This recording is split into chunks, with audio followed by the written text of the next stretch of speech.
What's up, everybody? This is Nico and Kaylin from Glass House Living, aka Hubris 300 and Calypso Tough. Yep. So we back. As you can see, it's not just Glass House Living anymore. We have Calypso Tough. We also have Hubris 300. The reason being is because branding purposes. No, I don't know. No, that's actually accurate. Yeah, no, it was. It was a lot of branding decisions behind it. I think we agree that there was a lot of women who needed. Yeah, our thing is both of us together, but then we also have our own identities as well. Mm-hmm. And so we just kind of went with what we felt was the best for each of us, which we chose those names. So yeah, that's kind of how it goes. Well, if they want to know, to better elaborate on why we chose Hubris 300 and Calypso Tough, it's not just, we just thought of it as anybody who has a Instagram name out there or brand they're trying to create. Ours was tailored toward me, Hubris 300, because that's a belief system that I have. Hubris, it's almost frowned upon to have any type of hubris thinking. If you know the story of Icarus, they say hubris got the best of him and that's why he fell into the sea. I say if he never flew that close to the sun, he's the only one that know what it's like to fly that close to the sun next to the Wright brothers. And that's kind of where my belief is. I'd rather fly close to the sun than not fly at all. And for her, I just kind of, I don't know, for me, I just thought it was a cool name. I've always liked the KH combination, like our first son has that with his middle name and everything. Yeah. But it's not just that, it was just like, I needed to add the tough into there because it was just something I was raised by, like, just to be tough, because there's so much weak-mindedness out there, and mental toughness really gets people ahead of a lot of other people. Not to say you're trying to get ahead of other people, but just getting ahead for yourself. And mental toughness seems to be just due to observation and experience that mental toughness gets you so much further ahead in your life. So I just liked the tough, and then I got a cool name and kind of stuck it together. So. Yeah. Well, yeah, it's our deciding of where we chose to go with our branding. It's to benefit the male perspective and the female perspective. We're very heavy on relationships, as you can tell. She tied to me, I'm tied to her. Somebody gonna have to kill somebody first, that's all I'm saying. That's usually how it goes, right? Lorena, Bobbitt. Why does murder have to come? I don't know. Death do its Sometimes part. people just die. Unexpectedly. He was very healthy. He was running a 17K. I don't know if that's possible, but... I like how you said he, because it's going to be you. No. Anyways, no. Yeah.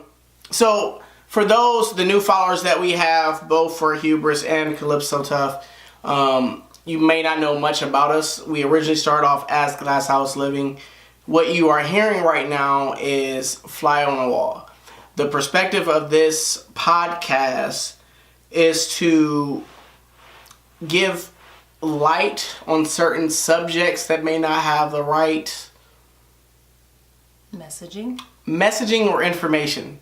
The resources that people take from social media could be wrong. The resources of information the information that people take from their parents could be outdated. The information that they take from their friends could be lame. That's the word we gonna go with for that. If you listen to your friends, you lame. Yeah, no. But what do you think? You like Fly on the Wall? Yeah. For me, it just means because we have some pretty in-depth conversations / debates / we know how to stop them from being fights nowadays. Conversations, and it's just so many times we have said in the past, man, I wish I would have recorded this. Man, people really need to hear this conversation, because we just really go deep into so many things that I think other people may not have that perspective or think about, not because we're special, but because we've done a lot of research And I mean, you even just mentioned the other day that people were like, why are you reading all these books? Like, are you in school? Like, no, I'm not. This is like self-study. And we've just done so much of that as far as like personal growth and stuff like that. So it's like, we have some pretty crazy conversations, and we were like, dang, if people could just be a fly on the wall to hear what we're saying, they would really benefit from what we're discussing right now. And so we decided that that was like a really good just kind of name for what we're going to be talking about throughout this podcast. So, and we don't want to be fake. I think that's the biggest thing. That's something that originally, like I said, we started as Glass House Living. This podcast, this viewing that you're seeing now, we just switched it to Fly on the Wall. The actual company that it's going to be under is still Glass House Living. Meaning, and Glass House Living means living in a glass house. We try to live and be as transparent as possible. And as far as people who follow me on my Instagram for like my fitness, I'm very transparent. People ask me like, how are you brave enough to show these pictures of you looking the way that you did? And like, even now, like I show like, this is what my cellulite looks like. You know, a lot of people, most people, they only show their highlight reel on their social media. They show what's the best, with the best filter, with the best. I don't do that. Like, I do mess with filters. I think they're very fun and kind of, you know, whatever. So you're saying thing. Like you're the martyr, I guess that's a strong word to say, but more so the martyr for women? Yes. For moms? Yes. I want people to see what it actually looks like. I don't think it's as motivating to see somebody who's just like, look how great I look today, and this is me after 5 years of hard work, and that's all you see. Like, I don't think that that's very motivating or relatable. I mean, maybe for people who have never been heavy or never have kids, or maybe they were that lucky person who never gained a lot of weight after they had kids. I wish. You know, so, and that's fine, and I'm not mad about that at all. I wish I had that. But that being said, I'm just trying to be what I am and what a lot of women are going through. We cover up, we wear push-ups, and we wear makeup, and we wear all this stuff, which I still wear that stuff because it's fun to me. But I don't know, I just wanted to be that person to be like, no, this is what it actually looks like. And I'm still going to show that, and I'm still going to, like that one post I did about, I'm still going to get abs underneath my tiger stripes. Like, that's what it looks like. I'm not, you know, so I don't know. I'm just trying to represent, we together try to represent what it actually looks like. Like, we talk about fights that we have. We talk about disagreements. We talk about the bad stuff that we go through because that's what's more relatable, I guess, so. Yeah, no, we definitely had a shit ton of fights. A lot more a long time ago and a lot less now. But I will say this, I think where we are now and our marriage, you know what this is weird to say? I don't like the term marriage as much. I actually kind of agree. I feel like we're just like really good like friends, but not only friends. Yeah, no, man, we're business partners. We're not platonic friends. We do other things. But it's just like, I like life partner. Yeah. That's really what we are. Like, marriage is the piece of paper part that we signed 8 years ago that makes us legally binded. Yeah. But we're just like, we're partners in every aspect of the word. And that's what most people want. That's what we wanted. That's what a lot of people are hoping for. Well, but yeah. to touch on this, that whole concept of marriage, generally speaking, was always designed to be something that was, the man goes out, he's the breadwinner. Literally, if you look at a lot of successful people, the man was the one that was out there, you know, the poster boy to success, and the mom was at home. Oh, she got her little home bake, you know, business, but it ain't really, like, noticeable. No, I don't agree with that. Like, real shit, I say life partners because that's what my goal is.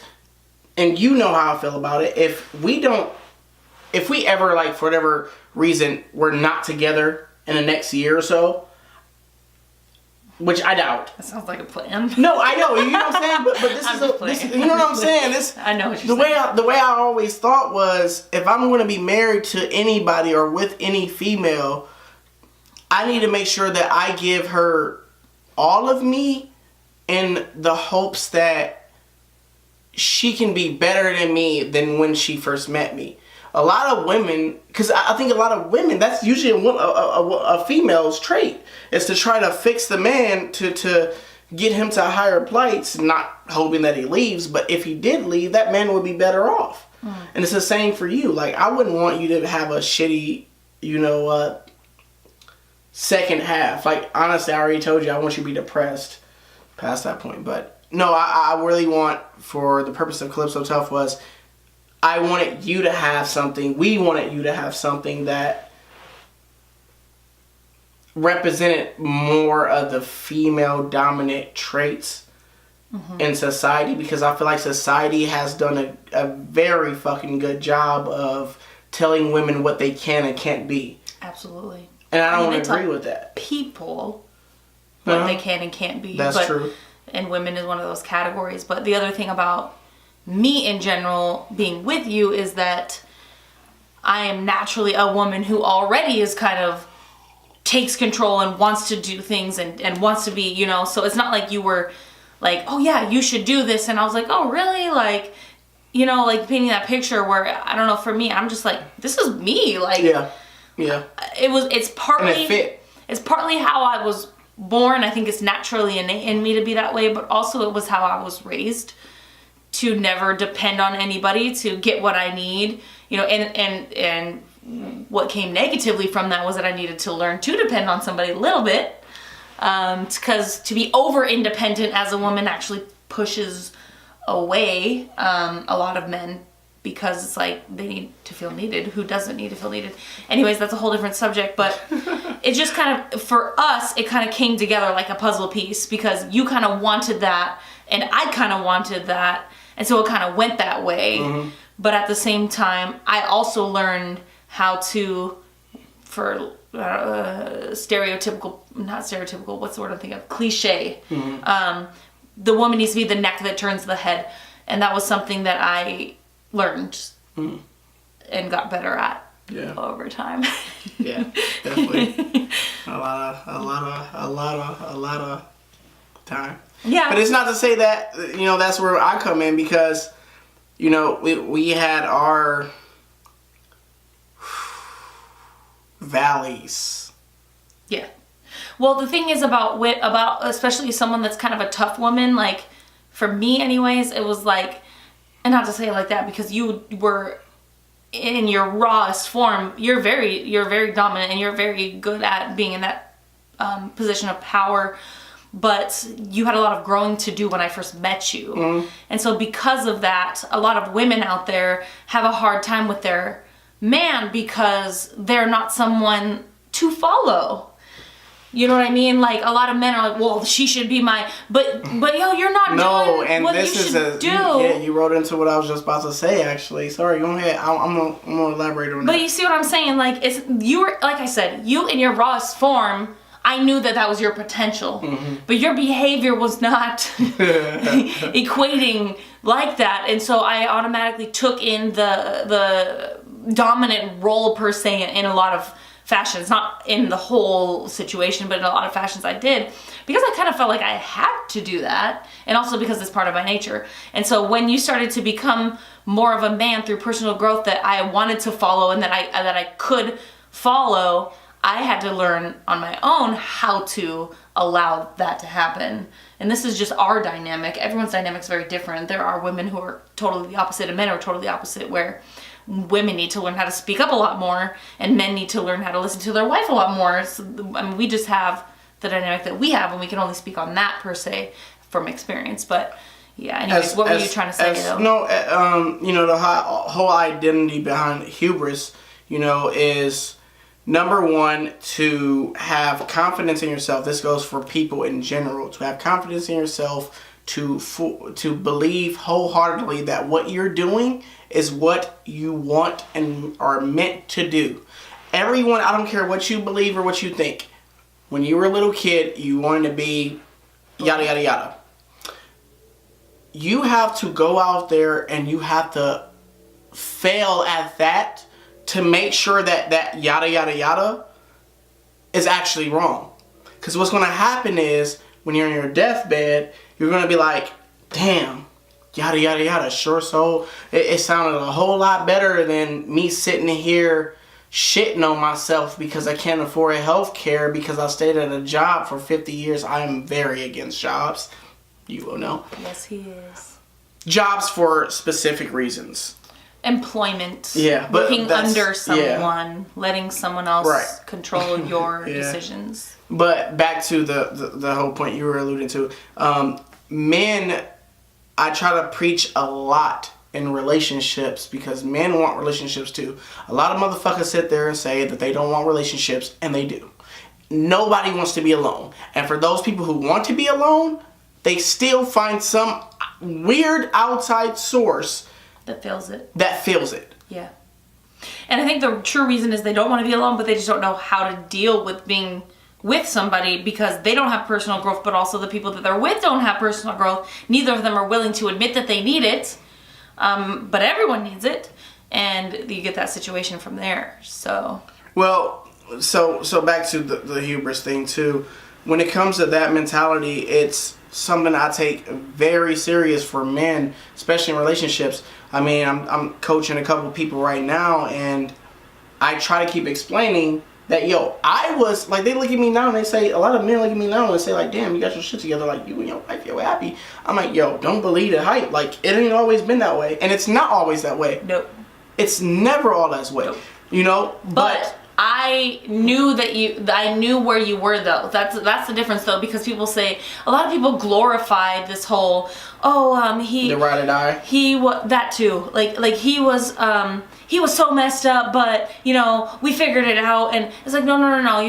There's a deciphering there, because I knew that you had the potential to be that, and that at your core you were that. You were just very mixed up. Now, I didn't marry somebody who was like, I've said this 100 times, I'll say it 1,000 and 100,000 more times. I had a lot of first dates. I didn't have a lot of second dates because I'm very, very selective. And I knew I came through on that G shit. I was like, no, not at all.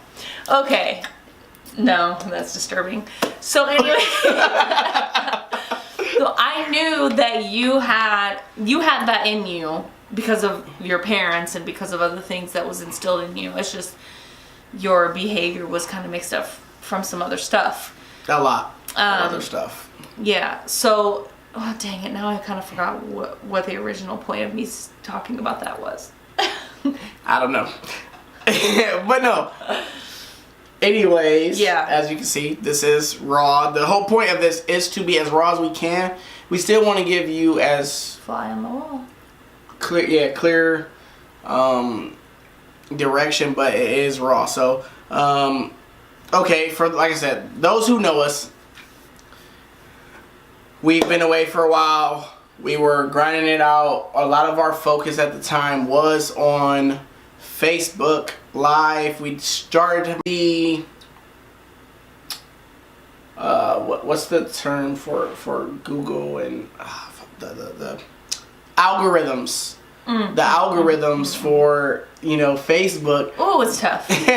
It's very tough for businesses to prosper. Yeah. And it's a lot more drama. So personally, you can only reach up to 6% of your followers on Facebook, which is rough. Yeah. That's hard. Yeah. That damaged us a little bit, and we kept trying different ways to compute, but the success that we're both having right now, I mean, you're already, not even a year into really Calypso Tough, yeah, and you're already... Yeah, I have almost, 1,000 followers. Woo, big deal. But, it's only been... Since but your engagements, we don't track followers, we track engagement. In 9 months... Yes, very. And in 9 months, I've got 1,000, which doesn't sound like a lot, but it's that whole doubling a penny thing, where it's like, if you double a penny, it doesn't sound like a lot. 2 cents, 4 cents, 8 cents, 16 cents. It's still less than $1, right? But over time, you get 100,000, 200,000, 400,000, 800,000. So it's that duplication type of a analogy. So it's going a lot better. I read a few books on how to grow Instagram followings and kind of how to do things, and I do have the money. I don't choose to spend the money that people have to get that following really super fast. I want to have more of a raw, real followers, not a lot of paying for followers and robots and all that. Because I'll wait. What it is though is it's Glass House Living is still live in Calypso Tough. Glass House Living is still alive in Hubris. What it is you being 100% genuine. We made that decision a long time ago when we were back at originally ground 1-0, glass house living that we're not going to pay for followers. Yeah. No, I know we talked about that. We did, because there's a way that you can pay for followers, and we were just like, we want real followers. We don't want robots. We want engagement. We want people who actually want change. Because we actually want to help people. We don't just want to be Instagram famous. Right. We want to actually make an impact. Like I was just telling somebody the other day on my Instagram, I was like, look, like the point of my existence is to pass on what I learned, because not everybody was as lucky as I was when it came to my input as a kid. And it's just what drives me every day is when one person messages me and says, hey, what you're doing is helping me. I promise you, I can die in that moment and be the happiest person on the face of the earth, because my point of living has been fulfilled. And every time somebody says that to me, it never ever gets old, because that's just what, like my dad told me, I was born asking why, and I was born trying to tell somebody how to do something. Yeah. It's just naturally, and you and I share the same thing, which is really cool. That's why we're doing this, because we both have so much passion for educating and helping and assisting, and just helping other people makes us feel like our life is worth it, I guess. Yeah. I mean, from the start, same thing. From the start, I remember my father in the same sense. The biggest thing my father always told me is, you are excellent at giving other people advice and getting people through whatever they need to be, teaching them whatever it may be. Yeah. But until you fix yourself, you can't master anything. So I was like, all right, cool. And that he told me that when I was like 10.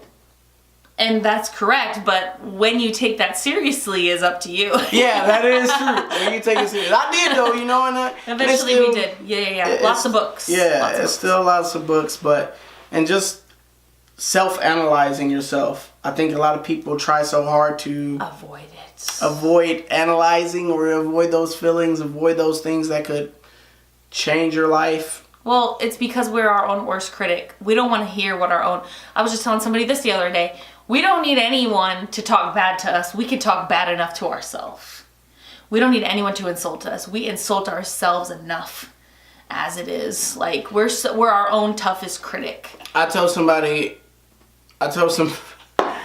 guy at the hall, I work for, God, what do I work? Longshore, yeah. So whatever, I'm down here at this little place, and older gentleman come to me, he says, I forgot what we were talking about. Not a good look. Not a good look. Not a good look for you.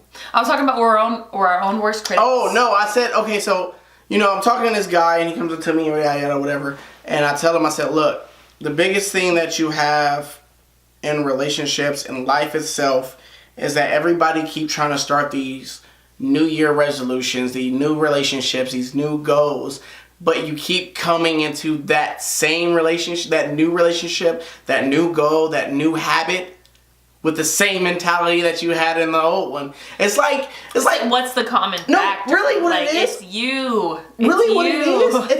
It's like you getting a mansion. Like, imagine you waking up and somebody says, it's like Punk'd. You wake up and they say, hey, you got a $5 million mansion. It's all yours, all white, everything. And the first thing you do is you bring your nasty ass shoes into the new house, the new mansion. It's all white, and you stepping all over the carpet. So you expect, you expect to have a life of abundance, a life of, a better marriage, a better career, a better life, and you sitting up here walking, you bringing your nasty ass shoes into your new life. It don't work. It don't. And eventually you lose it. And then you blame other people, and then you're in your fourth marriage like it's all their fault. Right. And not to say that they don't have anything to do with it, because like attracts like, so you're attracting other people that might have their own problems. Yeah, you know what I'm saying? That's multiple factors. And nobody's perfect, so that's that too. But anyways, so what, like he said, what we were doing was we were going on Facebook Live, we were discussing a lot of hot topics, we were discussing a lot of personal growth stuff like relationships, fitness, finances, that kind of thing that creates happiness. But we were also discussing some hot topics about race. Yeah. Obviously, we're in an interracial relationship, so we were talking about Oh yeah, well, I mean, we spent how much time fixing the lighting that would sort of that shit. I be don't conducive even to know. both of You our kinda skin. look ghostly, and I look a little I'm bit pretty glowy, shiny. but we look all right. Bit Anyways, so we talked about a lot of different things. What ended up stopping us was we had several back-to-back changes in a very short amount of time. A lot. Both of him and I changed jobs, changed hours, and then we had a 12-day notice to move out of the place that we were living at, which is actually illegal. So they had to offer us a 1-month extension, but it's still not enough time to save how much money it costs to move. And so we just got thrown for a loop, and we've been upside Car down. accident, taking care of others. Not taking care of others, but assisting others. Yes, and we both lost our cars last year. Mm-hmm. We had to get 2 new cars, 2 new jobs, a brand new house. I mean, it was just a lot of big changes in a very small amount of time, and we've just been super slammed with so much stuff, and so we weren't mentally available for this. I mentally checked out. I couldn't do it. Made it through. I'm not gonna lie to you. Like, I grind, and sometimes you fall on your ass, and people are afraid to show that they fall on their ass. No, we did. We fell on our ass. We did. It's been how long have we lived here? Almost over 4 months. And we just now feeling like it's a. And we bought this. We rented this place. Right. We're against purchasing any house until we can buy it in cash. We rented this place for this specific extra room for recording, and it took us 4 months to get in here and do this because it's just very stressful. It's high movement, man. But anyways, so that's kind of why I have been stalling. We just had a lot of mental changes. We got 2 little ones, we've got. And taking care of them is definitely something that we take very serious. We have an almost 7-year-old and a 2.5-year-old and boys, and it's just. One's in first grade. We're teaching him how to read. The other one's a tantrum toddler. I mean, he's not a tantrum. He's a serial killer. Yeah. This boy loves guns and pew pews. Yes, man, he is crazy. Our other one was not like that. Anyways, so we were doing that. We've been stopping. We've had a lot of interruptions in our life, but we've just been always in the back of our mind mentally preparing for getting back on podcasts and things like that. So, it's basically just we talked prior to this. We talked about Fly on the Wall. So it's not something that we recently came up with. It's something we were talking about when we were still in the other house. Yeah, no, it's been a lot of... Yeah, it's been a long time coming, pretty much. And so, like we already kind of explained what is Fly on the Wall. And so from here on out, we discuss lots of different... Oh, do we need to restart? No, okay, gotcha. So holistic happiness takes a lot of different things. There's a lot of people who are massively successful and they're miserable. There's a lot of people who are really happy in their relationship, but they're financially just buried. In order for us to think that you have complete happiness is to have happiness all around with finances. Money doesn't buy happiness, but being broke doesn't either. Having good relationships with your kids, with your spouse, with the rest of your family, if you choose to be around them or how much you choose to be around them. We talk about proximity a lot. Being fit. I promise you, people are financially well off and they're happy in their relationships, but they're miserable in their bodies. And our bodies don't even get me started, I will talk for 3 hours. Our bodies, we only have one. And that's our vehicle to get around in this earth, and we one need that to we feel, know of. Yeah, in this particular existence. And so we need to be happy in that, and it can be extremely devastational to your happiness, to just your life, to everything if you're not fit. And fit is a relative term, but I want to say more so if you're healthy. If you're somewhat active, if you're not having health problems associated to being overweight, that kind of stuff. Mm-hmm. If you're just, you don't have to be as fit as a bodybuilder or anything like that, but just moving, feeling happy about moving around, that kind of stuff. Mm-hmm. And so if we believe that if you're holistically happy in your relationships, your fitness, and your finances, that you can live the best life that you possibly can. And so we talk about all those different subjects within our speaking circuit, I guess. Oh yeah, because I'm crazy as fuck. You were. No. And it's still there a little No. bit. I'm still crazy as fuck. No, he's not. Yeah, I am. Let me tell you why he's not. This is why I am. No, because you don't do half the stuff you used to. No. Maybe you think about it, but No, this that okay, my actions may make me crazy, okay. Or made me crazy, but my actions have dumbed down, but my intellectual side makes me crazy. That's what I'm speaking of. I'm serious when I say this. I don't think like a lot of men. I don't. No. I think I give more Which credit. is great for me. Yeah. We have a lot of sex. We do. I mean, if men really want to know the secret to having a lot of sex, I'm serious when I talk about this shit. This is why marriages. No, that's another thing. Yeah. That's a big fact. I mean, you can have a very happy relationship, but physical needs are important, and that's something that we also work on. And both him and I, we've talked about it many times. We both have traumas sexually in our history as children, and so we had to fight through a lot of that stuff, and we still do. We're not perfect in those areas either, but it's important to us, and so yeah, we've figured out a pretty good groove for ourselves in that area, I think. Yeah, I mean, it's